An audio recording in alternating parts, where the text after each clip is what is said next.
Those of us that are led by the Spirit of God can see and understand the things that are taking place in our world. We can see and hear beyond what we are being shown and told on the news. God gives us the wisdom to first trust in Him, and in His Word we can find practical steps and preparations that we should take. Hopefully you have already begun to take practical steps to prepare your home and family for the uncertainty that we see in our world. If you don't believe in practical preparation, then this video is probably not for you. In this video, I will discuss 7 areas of practical preparation, which include water, food, shelter, energy, communications, defense, first aid, and medicine. Let's begin with water. Water is the number one resource that we need for life. We need water for drinking, cooking, and bathing, and also for our animals and gardens for those that have them. In practical preparation, you will want to make sure that you are able to have your water needs covered. Of course, the simplest thing to do is to purchase drinkable water and to fill storage containers with water from your faucet. It's very important to have stored drinkable water because in emergency situations, the water may not be available from your faucet, and even if it is, it may contain harmful bacteria. Many water companies have issued boil water alerts because of the contaminants. But some other things to consider are, do you have a way to collect water? And also, do you have a way to purify the collected water? Some people are fortunate enough to have a water source on their properties, whether it's a pond, lake, or well. But if you don't have any of these things, it's a good idea to have a way to collect water, such as rain barrels. And to purify water, the Berkey water filters are very popular. There are also life straws and other water purification systems on the market. Next in practical preparation is food. Anytime there is bad weather or an emergency, one of the first things that people do is go to the grocery store and pick up needed items. And because businesses operate under a just-in-time inventory system, the shelves quickly empty because the system is simply not designed for everyone to shop all at once. In 2020, we saw store shelves completely emptied out and remaining empty for some time. We also saw limits placed on items, which makes it difficult for larger families to obtain adequate amounts for their needs. If an unforeseen event were to occur now, many people would simply not be able to obtain what they need from the stores due to the current issues with the global supply chain. These supply chain issues have resulted in the current shortages in stores that we're seeing across America. So make sure that you have food stored away for you and your family.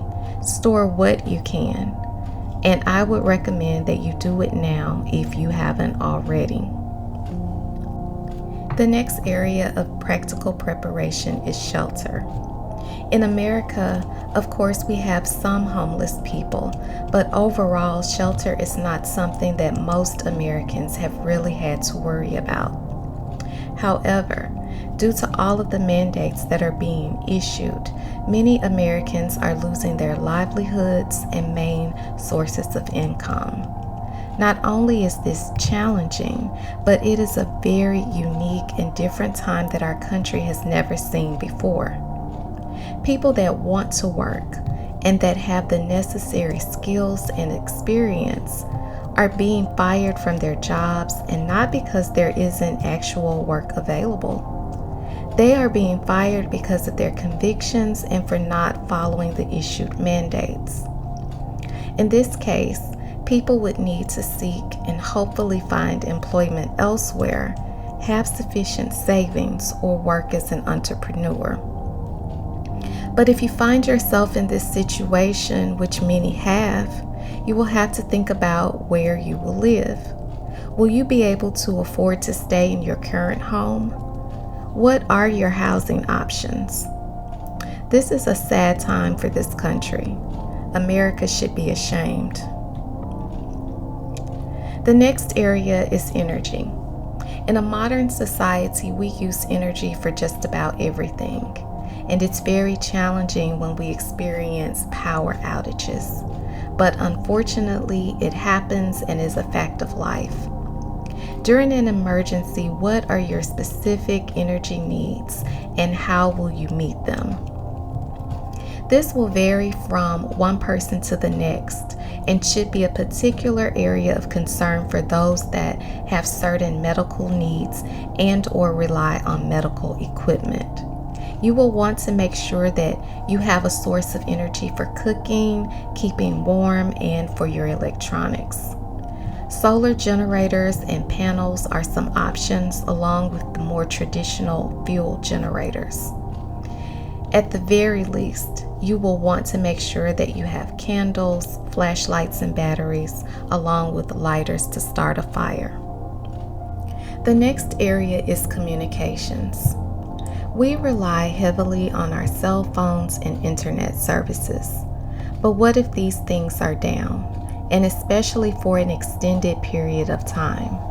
You will want to make sure that you have established a plan with your family to know what to do if you are separated and unable to communicate. What instructions should be followed? Have you established a place where you all will plan to meet? We store so much information in our phones, emails, and computers. It's a good idea to keep physical copies of certain things.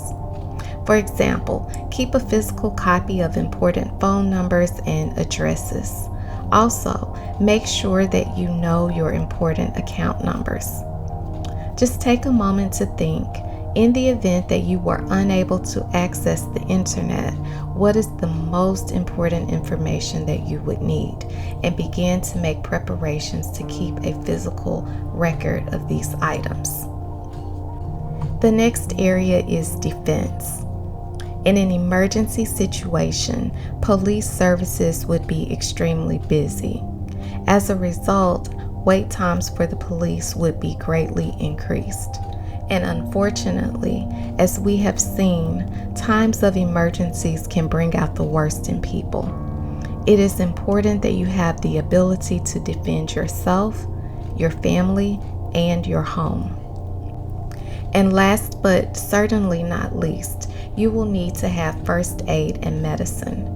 It's a good idea to keep a variety of basic medications on hand along with first aid supplies. You have to consider, what if you are unable to get to the store? Do you have basic supplies on hand? This video is in no way an exhaustive list of steps that are needed to prepare for emergency situations.